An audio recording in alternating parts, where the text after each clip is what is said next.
دوسرے سے تیسرے رکوع کی جانب، تو اس میں اللہ تبارک و تعالیٰ نے دوسرے رکوع سے پہلے ایک بڑا خوبصورت فرمان جو بڑا زبان زد خاص و عام ہے، ارشاد فرمایا فَاذْكُرُونِي أَذْكُرْكُمْ، تم مجھے یاد کرو میں تمہیں یاد کروں گا، وَاشْكُرُوا لِي وَلَا تَكْفُرُونَ، اور میرا شکریہ ادا کرو ناشکری نہ کرو۔ وہ پیر مہر علی شاہ صاحب، کتھے مہر علی، کتھے مہر علی، کتھے وہ پیر صاحب پاک پتن شریف تشریف لے گئے تو وہاں نعرہ لگ رہا تھا حق فرید یا فرید۔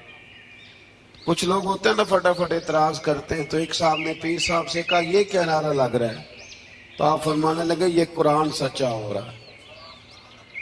کہا کیا مطلب؟ فرمایا اللہ کا وعدہ ہے تم میرا ذکر کرو میں تمہارے چرچے کرا دوں گا۔ تو فرمایا فرید الدین نے ساری زندگی رب رب کیا ہے، اب ان کے جانے کے بعد اللہ فرید فرید کروا رہا ہے۔ تو اس سے آگے جب ہم چلتے ہیں دوسرے سے تیسرے رکوع میں تو بڑی معروف آیات، یا ایھا الذین آمنوا استعینوا بالصبر والصلاۃ ان اللہ مع الصابرین، صبر کا حکم دیا گیا اور جو صبر کرے اس کو اللہ نے اپنی معیت کی بشارت سنائی۔ پھر جو اس کے رستے میں قتل ہو جائیں انہیں مردہ کہنے سے منع کیا۔ پھر فرمایا تمہیں مشقت جھیلنی پڑے گی، تمہیں آزمایا جائے گا، تمہیں بھوک سے، پھلوں اور جانوں کی کمی سے، خوف سے آزمایا جائے گا، اور پھر جو صبر کرے گا فرمایا اسے اللہ تعالیٰ بشارت بھی عطا فرمائے گا اور اس پر رب کریم اپنی رحمتوں کا نزول بھی فرمائے گا، اور فرمایا یہی وہ لوگ ہیں ہم المہتدون جن کو صبر کرنا آتا ہے، جن میں حوصلہ ہے، جن میں تحمل مزاجی ہے۔ فرمایا یہی وہ لوگ ہیں جو اپنے رب کی طرف سے ہدایت پر ہیں۔ اصل ہدایت اس آدمی کے پاس ہے جس میں پھر کوئی صبر بھی ہے، کوئی حوصلہ بھی ہے، کوئی سکون بھی ہے۔ پھر اس سے آگے جب ہم بڑھتے ہیں تو اللہ تبارک و تعالیٰ نے تھوڑے سے مسائل حج بیان فرمائے۔ پھر اس سے آگے جا کے اللہ تبارک و تعالیٰ نے اپنے رب ہونے کی کچھ نشانیاں، کچھ علامتیں بیان فرمائیں، اور وہ والی علامتیں بیان فرمائیں جو انسانی شعور کے مطابق ہیں، جن کو انسان روز دیکھتا ہے۔ فرمایا زمین آسمان کے پیدا کرنے میں اور رات اور دن کے اختلاف ہونے میں، کہ جب رات ہوتی ہے تو دن نہیں ہوتا، اور جب دن ہوتا ہے تو پھر رات نہیں ہوتی۔ اور فرمایا یہ جو منو ٹنو وزن لے کے دریا اور کشتی سمندر میں چلتی ہے، فرمایا اس میں، اور جب ہم آسمان سے پانی برسا کر زمین سے پھل اگاتے ہیں تو یہ ساری چیزیں دیکھ کے سمجھ جاؤ یہ خود نہیں بنی، انہیں کوئی بنانے والا ہے، انہیں کوئی بنانے والا ہے۔ ان آیات کے اندر اللہ تبارک و تعالیٰ نے اپنے ہونے کی علامتیں بیان کی، اور پھر اسی مضمون میں آگے جل کے فرمایا کہ جب میرے بندے میری یہ نشانیاں دیکھتے ہیں تو والذین آمنوا اشد حبا للہ، پھر ایمان والے اپنے رب سے شدید محبت کرتے ہیں، پھر وہ اپنے رب سے شدید محبت کرتے ہیں۔ اور پھر اللہ تعالیٰ نے اسی رکوع میں آگے جا کے ارشاد فرمایا کہ بنایا سارا کچھ تمہارے لیے ہے، بنایا سارا کچھ، یہ چوتھے سے پانچواں رکوع آپ دیکھیں گے، فرمایا بنایا سارا کچھ تمہارے لیے ہے، پر تم نے وہ کھانا ہے جس کے کھانے کی تمہیں اجازت دی گئی ہے، حلالا طیبا، پاکیزہ چیز، سارا کچھ تمہارے لیے ہے، پر جس کی اجازت ملے تم نے وہی۔ کچھ چیزوں کی یہاں کھانے کی ممانعت ہے لیکن جنت میں وہ چیزیں کھانے کی اجازت ہوگی۔ تو فرمایا تم حلال اور طیب چیز کھاؤ، شیطان تو تمہیں بے حیائی کا اور برائی کا حکم دیتا ہے، لیکن تم اس طرف آؤ جس چیز کا تمہارا رب تمہیں حکم ارشاد فرماتا ہے۔ پھر اللہ تبارک و تعالیٰ نے اسی پارے کے اندر انہی آیات مقدسہ کے اندر چوتھے سے پانچویں رکوع میں چار ان چیزوں کا بیان فرمایا جو قطعی طور پر حرام ہے۔ چار وہ چیزیں جو قطعاً حرام ہیں، ان میں سب سے پہلے ارشاد فرمایا کہ مردار، جو جانور ذبح نہ کیا جائے اور بغیر ذبح کے مر جائے وہ کھانا حرام ہے۔ پھر ارشاد فرمایا بہتا ہوا خون یہ بھی حرام ہے. اب آپ کہیں گے وہ تو خون لگتا ہے روز لوگوں کو، وہ تو لگتا ہے، بوتلوں کی بوتلیں نوجوان خون دیتے ہیں. تو اس میں ہمارے بزرگوں نے مسئلہ یہ بیان فرمایا کہ ضرورت کے لیے دینا جائز ہے، مجبوری ہو تو پھر خون دینا، جس طرح انسان مر رہا ہو تو اس کے لیے مردار کھانا بھی جائز ہے. تو کوئی بیمار اتنا بیمار کہ اب ڈاکٹر کہے کہ سوائے خون کے کوئی اور چارہ نہیں ہے تو وہ دینا جائز ہے بالکل. جو دے گا اللہ اسے اجر بھی عطا فرمائے گا. تو اسی طرح تیسرے نمبر پر سور کا گوشت، یہ بھی قطعاً حرام ہے، کوئی ایسی صورت ہی نہیں کہ جو اس کو جائز کیا جا سکے. اور پھر اللہ تبارک و تعالیٰ نے اسی آیت میں اس کا بھی ذکر فرمایا جس پر لوگ عقیدے کے لحاظ سے بڑا دھوکہ دیتے ہیں. فرمایا وما اہل بہ لغیر اللہ، اور وہ جس پر وقت ذبح غیر اللہ کا نام لیا جائے، جس پر وقت ذبح، جس پر غیر اللہ کا نام لیا جائے وہ جانور بھی حلال ہے. اس آیہ مبارکہ کو سامنے رکھ کے نا بڑا الجھاؤ پیدا کیا جاتا ہے جس پر غیر کا نام آ گیا وہ حرام ہو گیا. لہذا کسی نے کہہ دیا کہ یہ بکرا غوث اعظم کے نام کا رکھا ہے تو یہ حرام ہے. ایک نوجوان تھے جن کا نام تھا داؤد علیہ السلام،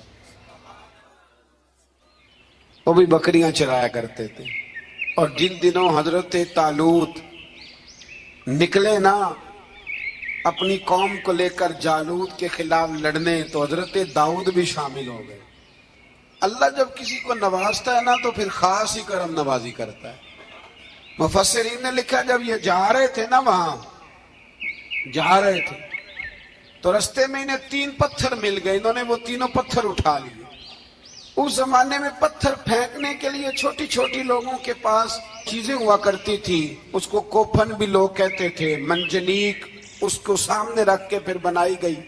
تو آپ کے پاس بھی وہ آلہ تھا جس سے دشمن پر پتھر مارے جاتے تھے. تو آپ وہ مشین لے کر، وہ آلہ لے کر وہاں پہنچے ہوئے تھے. 3 پتھر آپ کے پاس تھے. آپ فرماتے اس دن میں بڑا بیمار تھا، اتنا بیمار تھا کہ میرا رنگ پیلا ہو گیا. اب وہ جالوت کے سامنے کوئی نہیں جاتا تھا. تو جناب طالوت کہنے لگے کہ جو جالوت کو مارے گا نا، یعنی ان کے بادشاہ کو اس قوم کے، تو میں اسے اپنی آدھی سلطنت بھی دے دوں گا اور اپنی بیٹی کا نکاح بھی اس کے ساتھ کر دوں گا. دیکھیں اللہ نوازتا ہے تو کس انداز میں نوازتا ہے. تو حضرت داؤد کہتے ہیں وہ دور کھڑا تھا تو میں نے نا 3 پتھر مارے. بھئی ہمت کرنا تو ہمارے ذمہ ہے کہ نہیں.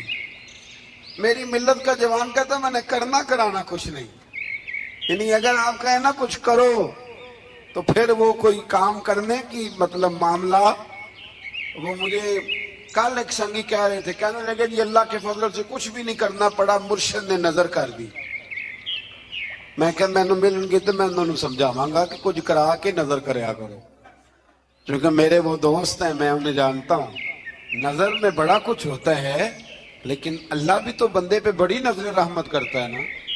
لیکن کہتا ہے 5 نمازیں پڑھ، رمضان کے روزے رکھ، زکوٰۃ فرض ہو تو ادا کر، یہ سارے کام کر، سچ بول، دیانتداری کر، پھر میں اپنے فضل سے تجھے جنت عطا کروں.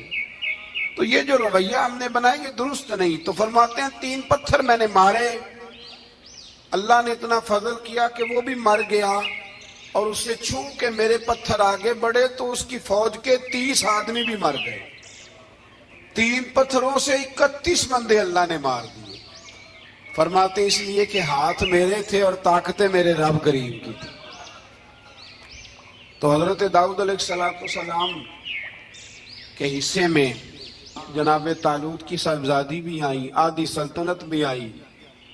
کافی سال حضرت طالوت حیات رہے، پھر ان کا وصال ہو گیا تو ساری سلطنت حضرت داؤد کو ملی. اور پھر اللہ تبارک و تعالیٰ نے انہیں نبوت بھی عطا فرمائی.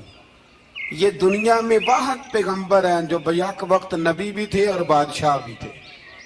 اور پھر اللہ نے فضل فرمایا، انہوں نے بڑی بڑی فتوحات کی. اور پھر حضرت داؤد کے صاحبزادے کا نام حضرت سلیمان علیہ السلام. پھر ان کے صاحبزادے کا نام حضرت ہے. تو یہ ہوا کیسے؟ یہ سارا کچھ اللہ تبارک و تعالیٰ کے فضل سے ہوا، اس کے کرم سے ہوا. اب اس واقعہ سے ہمیں کیا پتہ چلتا ہے؟ ہمیں یہ پتہ چلتا ہے کہ رب جب فضل فرمائے نا کسی پہ بھی، تو ہمیں اس بندے کو دیکھ کے راضی ہونا چاہیے، کوئی شکوہ نہیں کرنا چاہیے. اور دوسری بات یہ سمجھ لینا چاہیے کہ حکومتیں، مال، دولت یہ صرف سیاستوں سے نہیں ملتی، یہ خدا کے فضل سے ملتی. اور یہ بھی سمجھ لینا چاہیے کہ جو بزرگوں کے تبرکات ہوتے ہیں ان کی کیا ہی بات ہوتی ہے. چند باتیں ایسی تھیں کہ میرا دل کرتا تھا ان کو دہرایا جائے اور خاص کر کے ان باتوں پر توجہ کی جائے. یہاں نا اللہ تبارک و تعالیٰ نے ان باتوں میں سے ایک بات کا ذکر فرمایا ہے. یہاں 207 نمبر جو آیت ہے نا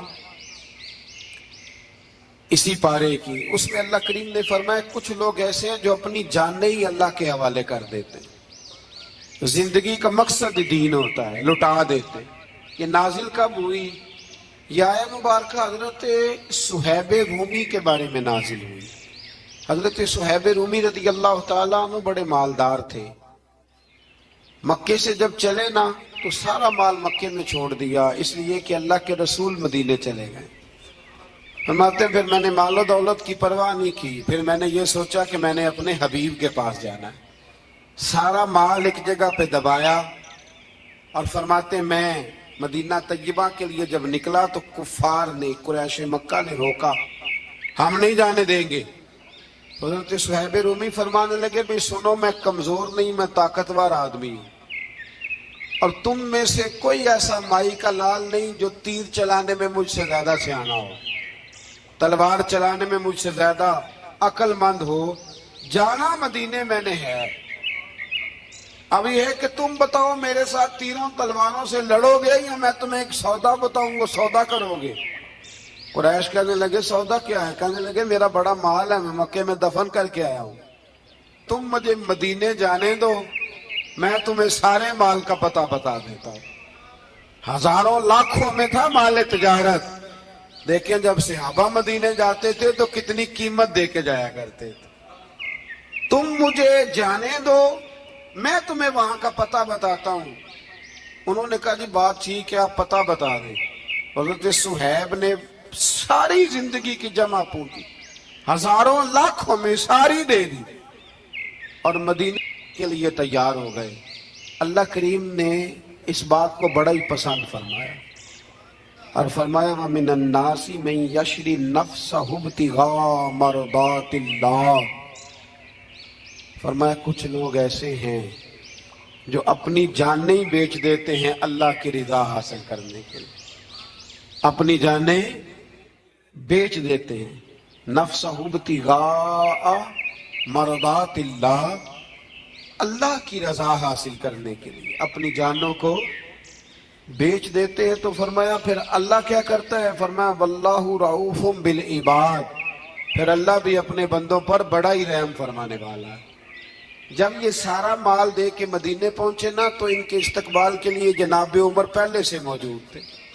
حضرت عمر رسیو کر کے نبی کریم کی بارگاہ میں لے گئے تو فرماتے ہیں حضور نے مجھے دیکھتے ہی فرمایا صہیب زندگی میں تم نے بڑی تجارتیں کی ہوں گی، پر یہ جو تم نے سودا کیا ہے نا یہ بڑا ہی نفع والا کیا ہے.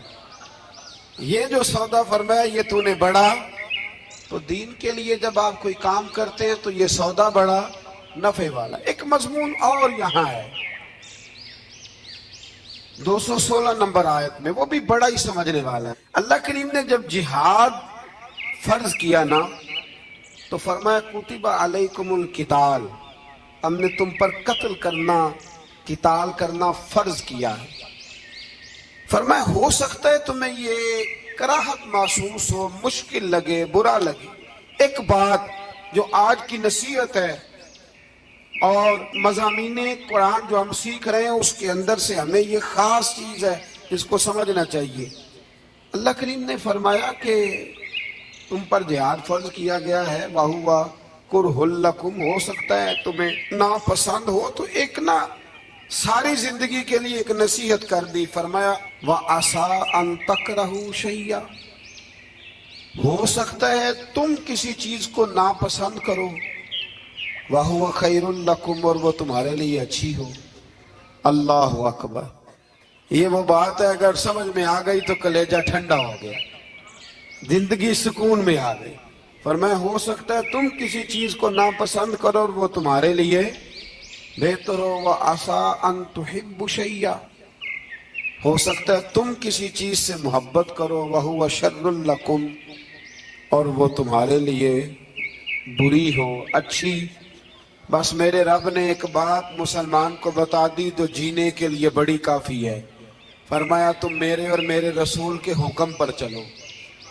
کیوں؟ اس لیے کہ واللہ یعلم وانتم لا تعلمون، اللہ جانتا ہے تم نہیں جانتے۔ اہل یہود یہ طعنہ دیتے تھے کہ دین نیا لے آئے ہیں لیکن قبلہ وہی ہمارے والا پرانا ہے۔ تو نبی کریم علیہ السلام نے مدینہ منورہ میں بھی 16-17 مہینے بیت المقدس کی طرف منہ کر کے نماز ادا فرمائی۔ ایک دن ظہر کی نماز حضور پڑھا رہے تھے تو دل میں خیال آیا کہ اللہ کبھی قبلہ تبدیل ہو جائے۔ 2 رکعتیں حضور نے بیت المقدس کی جانب منہ کر کے نماز پڑھی، اور حضور نے جیسے ہی اپنی توجہ آسمان کی طرف فرمائی تو رب کریم نے فرمایا محبوب، ہم آپ کا بار بار آسمان کی طرف دیکھنا ملاحظہ کر رہے ہیں، آپ جدھر منہ کریں گے ہم ادھر ہی قبلہ بنا دیں گے۔ تو اللہ تبارک و تعالی نے قبلے کو تبدیل فرما دیا اور فرمایا یہ آزمائش ہے، یہ آزمائش ہے پیروی کرنے والوں کے لیے۔ بہت سارے لوگ ایسے ہوں گے جو الٹے پاؤں پھر جائیں گے کہ کل قبلہ اور تھا اور آج قبلہ اور ہے، لیکن بہت سارے ایسے ہیں، بلکہ سارے ہی ایسے ہیں، انہوں نے سوال ہی کوئی نہیں کیا۔ ان کی توجہات کا قبلہ میرے نبی کریم علیہ السلام کی ذات ہے، کوئی سوال نہیں کیا۔ حضور کے پیچھے صحابہ نے نمازیں ادا کی۔ پھر انہی 2 رکوعوں کے اندر اللہ تبارک و تعالی نے اس بات کی بھی وضاحت فرمائی کہ اب مسلمان جہاں کہیں سے بھی آئیں وہ اپنا رخ مسجد الحرام کی طرف کر لیں، بیت اللہ شریف کی طرف کر لیں اور اسی طرف منہ کر کے وہ نماز پڑھیں۔ اور انہی ابتدائی 2 رکوع جو ہیں ان کے اندر اللہ تعالیٰ نے یہ بھی بیان فرمایا کہ مسلمان درمیانی امت ہے، امت وسط ہے، اس کا ہر کام افراط و تفرید سے پاک ہے، یہ ہر کام میں معتدل ہے۔ اور اسی کے اندر اللہ نے یہ بھی بیان فرمایا کہ قیامت میں باقی جو ساری امتیں ہوں گی وہ سرے سے مکر ہی جائیں گی کہ ہمیں تو کسی نے تبلیغ کی ہی نہیں، وہ اپنے انبیاء کرام علیہم السلام کا تبلیغ کرنا بھول ہی جائیں گے، وہ مکر جائیں گے۔ تو رب کریم پھر نبی کریم علیہ السلام کی امت کو ارشاد فرمائے گا کہ کیا تم گواہی دیتے ہو کہ نبیوں نے تبلیغ کی؟ تو اللہ تبارک و تعالی اس امت کے علماء کی، صلحاء کی، صوفیاء کی، اولیاء کی گواہی پرانے انبیاء کرام کے حق میں قبول فرمائے گا۔ یہ قرآن مجید پڑھ رہا ہوں، اس امت کے اولیاء، صوفیاء، علماء، راسخون فی العلم، یہ لوگ اٹھ کے گواہی دیں گے کہ ہاں اے اللہ، انبیاء کرام نے تبلیغ کی تھی اور تیری دعوت کو انہوں نے لوگوں تک پہنچایا تھا۔ تو اس وقت باقی ساری قومیں یہ بھی اعتراض کریں گی کہ اللہ یہ تو بعد میں آئے تھے، انہیں کیسے پتا چلا کہ ہمارے انبیاء نے تبلیغ کی ہے؟ تو رب فرمائے گا ہاں بھی بتاؤ تمہیں کیسے پتا چلا؟ اور امت بول کے کہے گی ہمیں مدینے والے محبوب نے بتایا ہے، ہمیں نبی کریم نے بتایا ہے، شہداء علی الناس۔ تو امت گواہی دے گی، وَيَكُونَ الرَّسُولُ عَلَيْكُمْ شَهِيدًا، اور فرمایا پھر میرے رسول اپنی امت پر گواہی دیں گے۔ قرآن مجید کی آیت نمبر 173 ہے جس میں اللہ تبارک و تعالیٰ نے بڑی وضاحت کے ساتھ ان چیزوں کا ذکر فرمایا جن کا کھانا بالکل ناجائز ہے۔ تو وہ 4 چیزیں آپ کی سمجھ میں آ گئی جی۔ سب سے پہلے مردار، پھر بہتا ہوا خون، پھر سور کا گوشت، اور چوتھے نمبر پہ وہ جانور جس پر وقت ذبح کرتے وقت کہا جاتا ہے نا بسم اللہ ہے. ہاں اب مرغا خریدنے جاؤ گے نا تو اس سے کہنا ذرا اونچا پڑے. میں نے ایک سے پوچھا, میں نے کہا تو تکبیر ہی نہیں پڑھتا. کہتا میں نے پکی پڑھ کے چھری پہ پھونک لی ہے. تو میں نے کہا یہ کون سا نیا دین نکلا ہے. کہتا چھری پہ پھونک لی ہے تو اب پکی ہو گئی چھری. تو میں نے کہا چھری کے ساتھ اگر کسی نے پیاز کاٹ لیا تو پھر تیری پھونک کا کیا بنے گا. تو گئی نا جی. تو اس لیے یہ جانور جب حلال ہوگا جب کہا جائے گا بسم اللہ ہے اللہ اکبر. پھر آگے 5ویں سے 6 رکوع میں جو پہلی آیت ہے نا اس میں اللہ تعالیٰ نے ایک چیز کے بارے میں نصیحت فرمائی ہے. جب یہ قبلے کی تبدیلی کی بات ہوئی تو یہودی بھی اپنے قبلے پر اصرار کرنے لگے, عیسائی بھی اپنے قبلے پر اصرار کرنے لگے. وہ کہنے لگے مشرق کی جانب منہ کر کے نماز پڑھنی ہے, یہ کہنے لگے مغرب کی جانب منہ کر کے نماز پڑھنی ہے. تو اللہ کریم نے فرمایا یہ تو نیکی نہیں کہ منہ مشرق کی جانب کرو یا مغرب کی جانب کرو. تو یا اللہ نیکی کیا ہے؟ فرمایا نیکی وَلَٰكِنَّ الْبِرَّ مَنْ آمَنَ بِاللَّهِ وَالْيَوْمِ الْآخِرِ. فرمایا نیکی تو یہ ہے کہ اللہ اور آخرت پر ایمان لاؤ. نیکی ایمان کا نام ہے. پھر فرمایا فرشتوں پر, کتابوں پر, نبیوں پر ایمان لاؤ اور اپنا مال خرچ کرو اللہ کی محبت میں, رشتہ داروں پر, یتیموں پر, مسکینوں پر, مسافروں پر, مانگنے والوں پر, غلام آزاد کرانے کے لیے. اور فرمایا نیکی تو یہ ہے کہ نماز قائم کرو, زکوٰۃ ادا کرو, اپنے وعدے پورے کرو جب تم وعدہ کر لیتے ہو, اور جب تمہیں کوئی مصیبت پہنچے اس پر صبر کرو.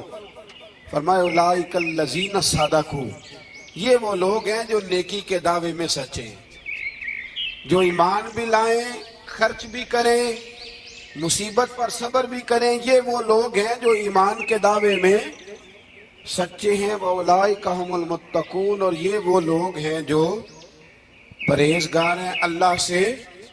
آگے یہ آیت جس میں اللہ نے قصاص کا حکم دیا ہے, بدلہ لینے کا. یہ حکم اسٹیٹ کے لیے ہے, حکمرانوں کے لیے. فرمایا کہ جب کوئی شخص کسی کے ساتھ کوئی ظلم کرے تو پھر اس کا بدلہ لو. تو کس طرح بدلہ لینا ہے؟ فرمایا الحر بالحر والعبد بالعبد والانثى بالانثى, آزاد کے بدلے آزاد, غلام کے بدلے غلام, عورت کے بدلے عورت. ہاں اگر کوئی وارث معاف کر دے تو بات الگ ہے, ورنہ بدلہ لو. اور قرآن مجید نے یہاں ارشاد فرمایا کہ اگر تم بدلہ لوگے تو زندگی ملے گی, تمہیں زندگی ملے گی. اگر حکمران مجرموں کو سزا دیں گے تو باقی لوگوں کی زندگی محفوظ رہے گی, بچے گی.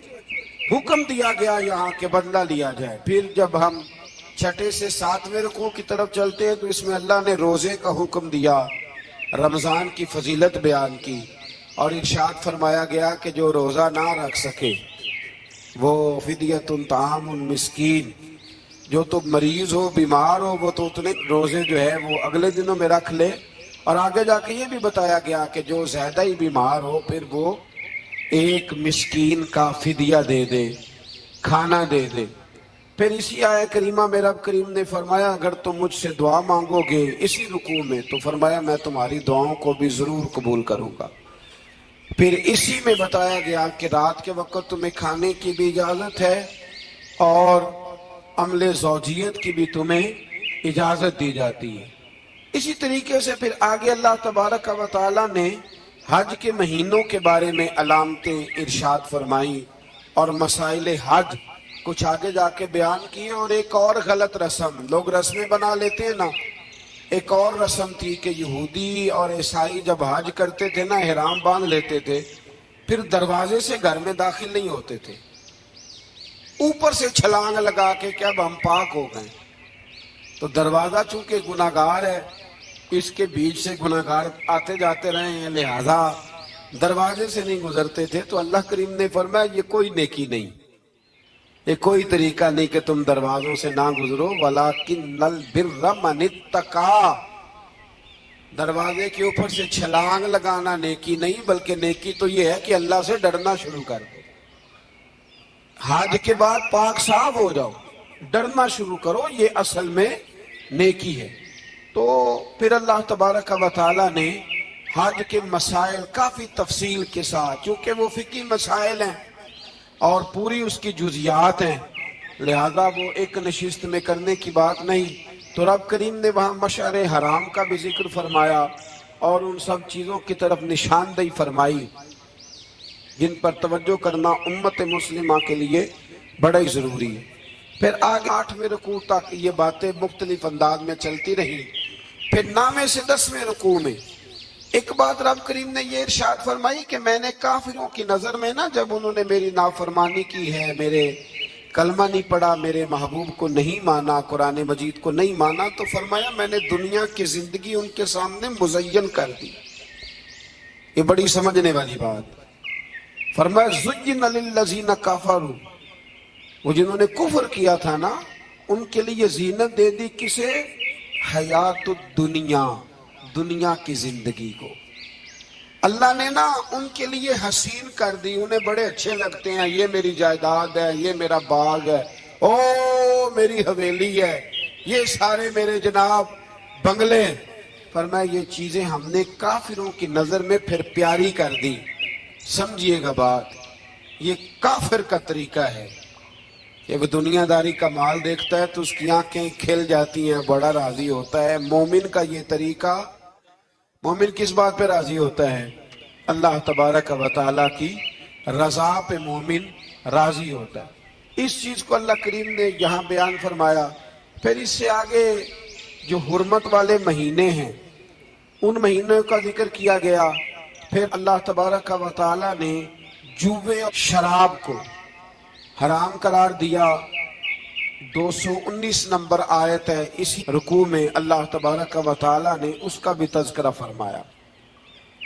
یہ تفصیل کے ساتھ تذکرے جاری رہے۔ پھر اسی طرح عورتوں کے جو حیض و نفاس کے مسائل ہیں ان کو بھی اللہ تبارک و تعالیٰ نے اسی پارے کے اندر بیان فرمایا۔ کچھ طلاق کے مسائل بھی اللہ کریم نے اسی پارے 9ویں رکوع سے آگے جا کے ان ساری چیزوں کو اللہ کریم نے بیان فرمایا۔ پھر یہ بھی ارشاد فرمایا حیض و نفاس مسائل اور طلاق، ان ساری چیزوں کو بیان کرنے کے بعد فرمایا کہ ان کے مسائل گویا سیکھ لو، اس پر عمل کرو، اور فرمایا تلک حدود اللہ، یہ اللہ کی حدیں ہیں، فلا تعتدوها، اللہ کی حدوں سے آگے نہ گزرنا۔ یہ وہ باؤنڈری ہے جو اللہ نے بنائی ہے، یہ حکم وہ ہیں جو رب نے دیے ہیں، تو ان سے آگے نہ جانا۔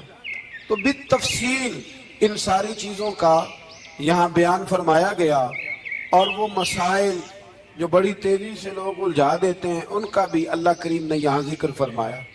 بیچ میں کچھ آیات ایسی ہیں جو زیادہ توجہ کے قابل ہیں اور ہماری روزمرہ کی زندگی میں ہمیں ان کی بڑی اشد ضرورت ہے، جو اگرچہ مسائل فقہ تو نہیں لیکن ضرورت کے لحاظ سے، روزمرہ کے اخلاقی رویوں کے لحاظ سے اس کی بڑی ضرورت ہے۔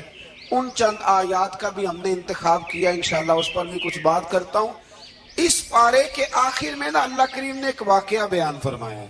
اس میں اللہ تبارک و تعالیٰ نے نا بنی اسرائیل کا ایک واقعہ بڑی تفصیل کے ساتھ، اور وہ اس پارے کے اختتام پر عقیدے کے لحاظ سے، نظریے کے لحاظ سے، سمجھنے کے لحاظ سے بڑی اہم چیز ہے، اس پر ضرور غور فرمائیں۔